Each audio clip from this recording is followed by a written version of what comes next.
everybody. When I was in my 20s, I always had a lot of different jobs.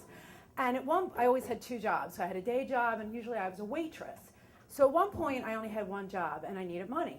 So I was like, I had just taken this acting class. I thought, wouldn't it be great if I could make money as an actor? So there happened to be auditions for a dinner theater production down at Toronto's restaurant at 11th and Christian. They were getting in the dinner theater business in their banquet room, and they were having auditions for a show called Murder at Toronto's. Now, the people who were doing the show were people who had done Tony and Tina's Wedding, and they had been very successful dinner theater producers. I thought, this would be really cool, and I went down to Toronto's and I signed up for the auditions.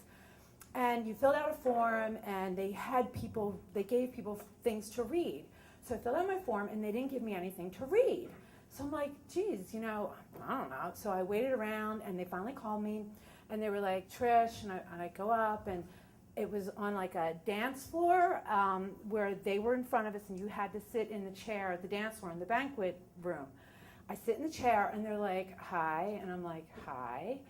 And they're like, could you scream? And I'm like, okay, and I scream. And they're like, could you do it louder? And I'm like, okay, so I scream really loud. And I'm thinking, this is really strange. They're not asking me to read anything. So they're like, look, we need you to scream like you're being killed. And I went, okay.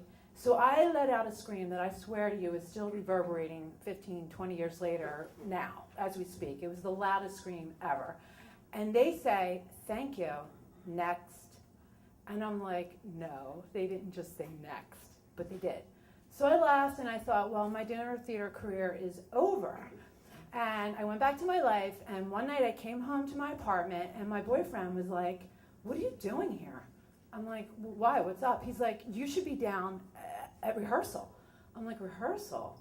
And he's like, yeah, you got a call. You're in that dinner theater show. They actually called you. And I was like, oh, this is awesome. So I went down to 11th and Christian at Toronto's, and I went into the theater. And I was now an actor, and I was really happy, but I had no idea what my part was.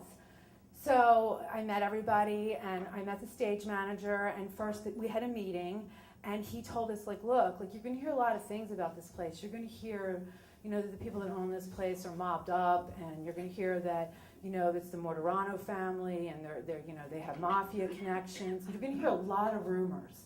And he said, I really want everyone here to know that they're all true. I'm like, okay, it is 11th and Christian. So I finally found out what my part was. So my part was to be the victim.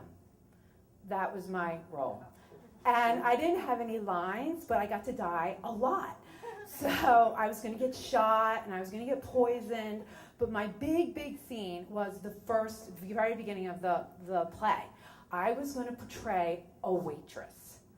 I'm like, I've already been a real waitress, and now I'm going to be a fake waitress. So I'm like, great. So they're like, okay, so what you have to do is mull around with the rest of the waiters, let the audience see you, and then when you die, they'll think, one of the waiters has been killed. And I had to make my own, costume. So I had a white, tuxedo shirt, and then so I would mill around, I'd give people bread, and I'd give people butter. Then I would go into the kitchen, and I would go and change in the back of the kitchen into my costume, which was the same waiter shirt, but it had a fake knife in it and fake blood. And then I would run out of the kitchen screaming at the top of my lungs like I was being killed. And I would stagger along past all the people who were at the dinner theater. And their whole goal was to solve, who the murderer was. And I would stumble and, hang onto people's tables. And then I would have to fall to my knees and land with my head in the lap of one of the other actors. And that was the whole bit, where I would fall, and then my head would fall into his crotch, and it would get a big laugh, because even though I was dying, it's really funny to see some woman fall with her head in the crotch of some random actor. So that was the whole thing. And I did this, and I actually made pretty good money at it. And I did it for many, many months. And finally the show closed because it was bad. And I ended up doing another dinner theater production for some of the same people. And in that one, it was a fake, Golden Globes. and it was supposed to be the Golden Globes, and there was going to be a murder, of course, and there was going to be salad and soup and whatnot, and my role was to be Penny the waitress. So that's my story.